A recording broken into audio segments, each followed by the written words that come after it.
I just got home from college and was about to do my homework, but the Holy Spirit kept on nagging me to share this revelation, so yeah.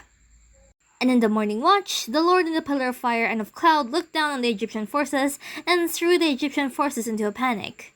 After reading this verse for the very first time, I was like, what in the world did they see? What did they see? The Lord. Duh. Yes, that is correct.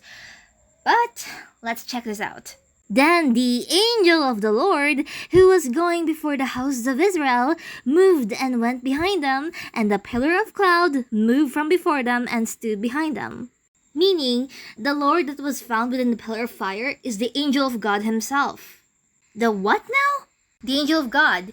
That one very mysterious Old Testament character whose name was never once mentioned. But even though his name was never once mentioned within the entirety of the Old Testament, we still believe that he is the Old Testament version of Jesus Christ. Why? Then the angel of God said to me in a dream, Jacob, and I said, Here I am.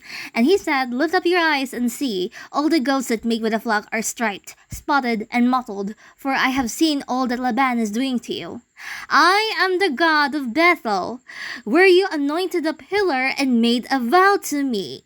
The angel of the Lord claimed that he is God. Remember what Jesus said? I and the Father are one. Boom. Huh? If that's the case, then why did he remain anonymous within the entirety of the Old Testament? Remember, the very first time that Jesus' name was mentioned was in the book of Luke. And behold, you will conceive in your womb and bear a son, and you shall call his name Jesus, aka Yeshua in Hebrew, which literally means salvation or God saves. Because through Jesus, God's only begotten Son, we are saved. Let's then read this verse. Behold, I send an angel before you to guard you in the way and to bring you to the place that I have prepared. Pay careful attention to him and obey his voice. Do not rebel against him, for he will not pardon your transgression, for my name is in him. Also this one. Then Jacob asked him, Please tell me your name. But he said, Why is it that you ask my name? Let's skip to the book of Revelation.